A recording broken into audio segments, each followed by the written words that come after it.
అందరికీ నమస్కారం. Hi friends. ఈరోజు నేను కొన్ని కొలతలు వివరాల గురించి వివరంగా చెప్పదలుచుకున్నాను. అదేంటంటే మనము ల్యాండ్ పర్చేసింగ్లో కానీ రిజిస్ట్రాక్షన్లో కానీ మాట్లాడే కొన్ని వర్డ్స్ దాన్ని తెలుసుకోవాల్సిన అవసరం మనకు ఎట్లయినా ఉంది. కాబట్టి దాని గురించి క్లుప్తంగా తెలుసుకుందాము. ఇందులో ఫస్ట్ది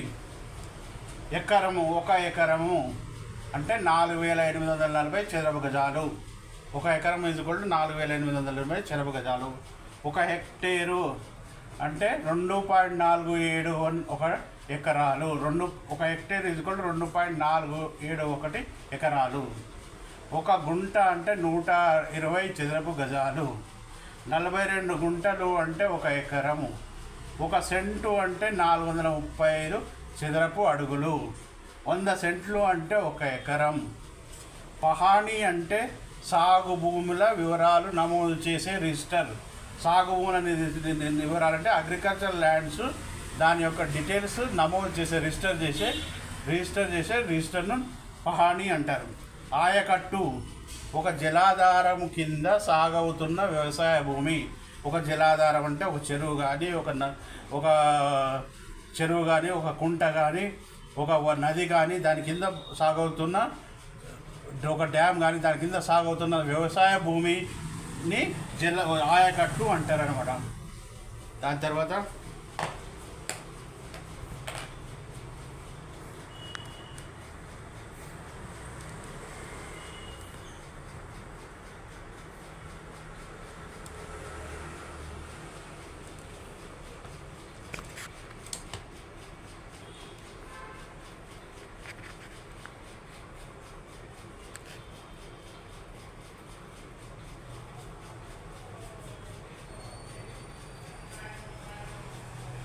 దాని తర్వాత అడ్వర్స్ పొజిషన్ అంటే ప్రతికూల స్వాధీనం. అంటే ఎటువంటి హక్కు లేకుండా స్వాధీనపరుచుకొని సాగు చేసే దాన్ని అడ్వర్స్ పొజిషన్ అంటారు.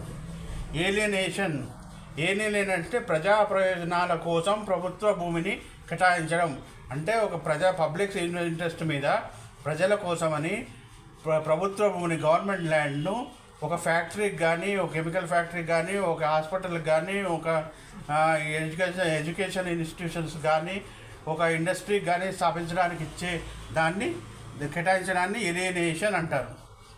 అసైన్డ్ భూమి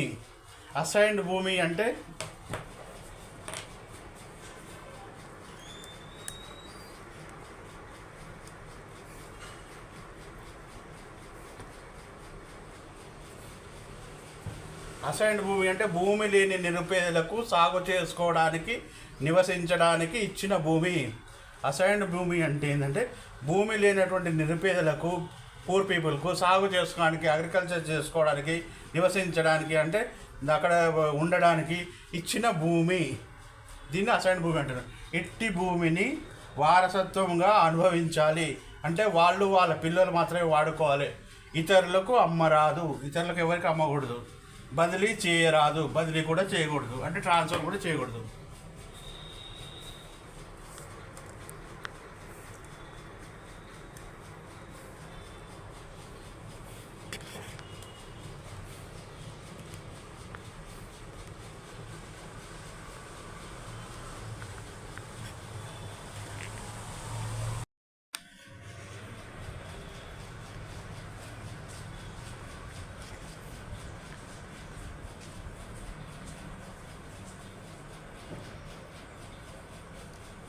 ఒక బిగా అంటే 30 గుంటల భూమి.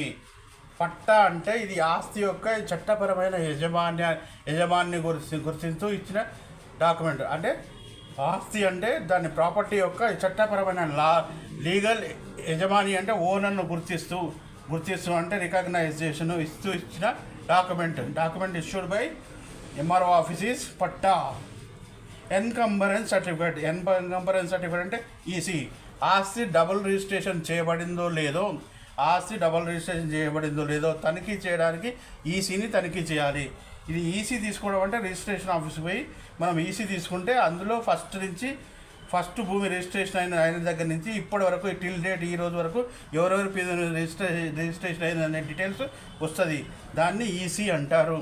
ఎన్కంబరెన్స్ సర్టిఫికేట్ అంటారు. సో మళ్ళీ దీని తర్వాత ఈ వివరాలు మీరు తెలుసుకున్నారు కదా. దీన్ని కంటిన్యూ చేద్దాము. ఒక్క నిమిషం.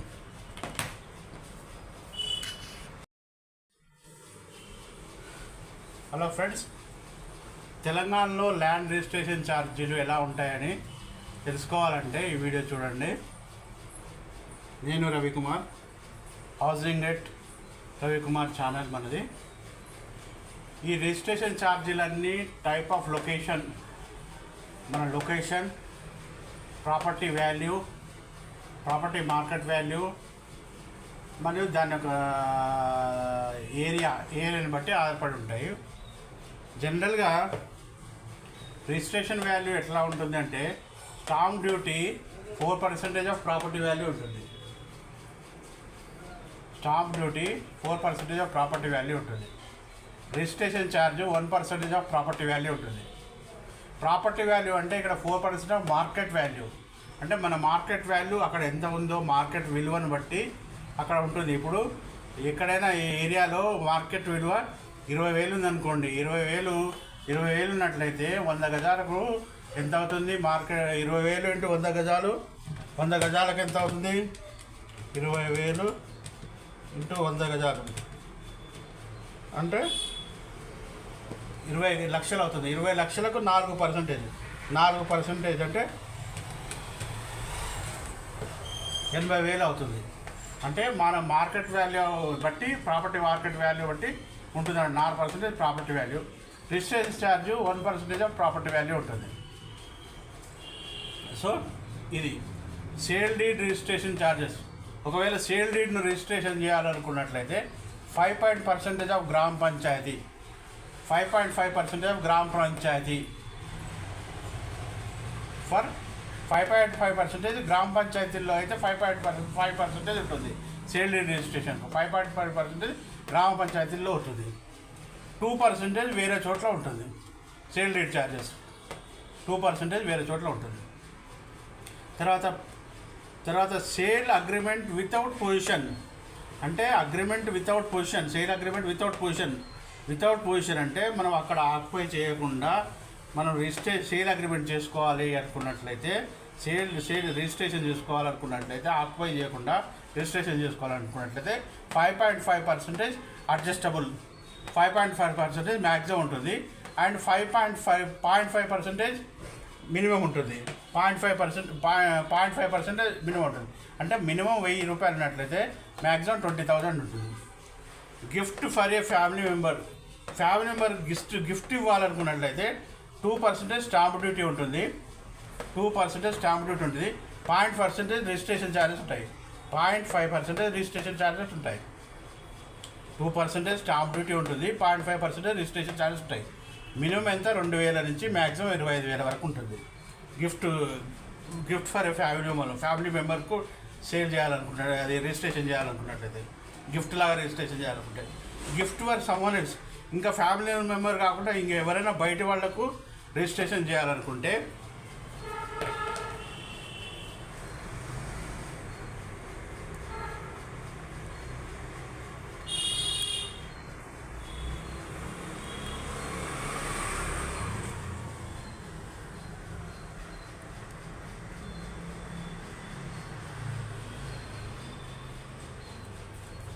గిఫ్ట్ ఫర్ సమ్వన్ ఎల్స్ అంటే 5% స్టాంప్ డ్యూటీ ఉంటుంది.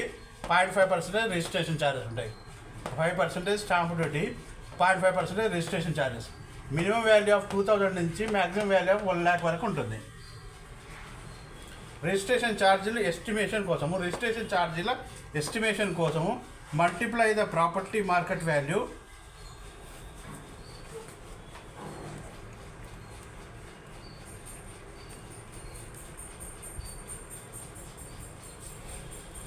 రిజిస్ట్రేషన్ ఛార్జీల ఎస్టిమేషన్ కోసం multiply the property market value respective percentage rates for stamp duty and registration charges. ఇందులో రెండు ఉంటాయి. ఒకటి for property value stamp duty ఉంటుంది. స్టాంప్ డ్యూటీ ఉంటుంది. తర్వాత 1% స్టాంప్ డ్యూటీ ఒకటి ఉంటుంది. తర్వాత రిజిస్ట్రేషన్ ఛార్జెస్ అనేది ఉంటుంది. సో అవి దాని వాల్యూ ఫస్ట్ దానికి ఏం చేయాలంటే మనం మార్కెట్ వాల్యూ అరైవ్ కావాలి, మన మార్కెట్ వాల్యూ తెలుసుకోవాలి. ఎంఆర్ఓ ఆఫీస్లో ఆ ఏరియాలో మార్కెట్ వాల్యూ తెలుసుకొని మన ల్యాండ్ ఏరియాతో మల్టిప్లై చేయాలి. మల్టిప్లై వచ్చే అమౌంట్లో ఈ పర్సంటేజ్లు మల్టిప్లై చేసుకున్నట్లయితే దాని స్టాంప్ డ్యూటీ ఎంత, రిజిస్ట్రేషన్ ఛార్జెస్ ఎంత అనేది మనకు వచ్చేస్తుంది అనమాట. సో పేద రిజిస్ట్రేషన్ ఛార్జీలు ఆన్లైన్లో పే చేయొచ్చు. ఎస్బీఐ ఈపేలో ఆన్లైన్లో నెట్ బ్యాంకింగ్ ద్వారా చేయొచ్చు, డెబిట్ కార్డు క్రెడిట్ కార్డు తోటి కూడా చేయొచ్చు. అర్థమైంది కదా. మళ్ళీ ఒకసారి బ్రీఫ్గా, తెలంగాణలో ల్యాండ్ రిజిస్ట్రేషన్ ఛార్జీలు ఇది టైపు, లొకేషన్ అండ్ వాల్యూ మీద ఆధారపడతాయి.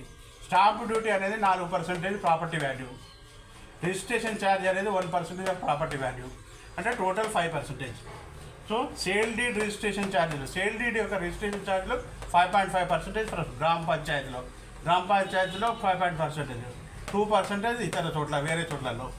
సేల్ అగ్రిమెంట్ వితౌట్ పొజిషన్ లేకుండా అగ్రిమెంట్ ఛార్జీలు 5.5% adjustable on stamp duty, 0.5% on registration. Gift for a family member 2% stamp duty, 0.5% registration charges, minimum of 2,000 and maximum 25,000. Gift for someone else వేరే వాళ్ళకు 5% stamp duty, 0.5% registration charges, minimum of 2,000 and maximum of 1 lakh. ఇది అనమాట. So మీరు అందరూ చూశారు కదా, తెలుసుకున్నారు కదా. మీకు నచ్చినట్లయితే లైక్ చేయండి, సబ్స్క్రైబ్ చేసుకోండి. కొత్త వాళ్ళు అయితే సబ్స్క్రైబ్ చేయండి, లైక్ చేయండి, షేర్ చేయండి. ఇంకా కంటిన్యూ చేద్దాము.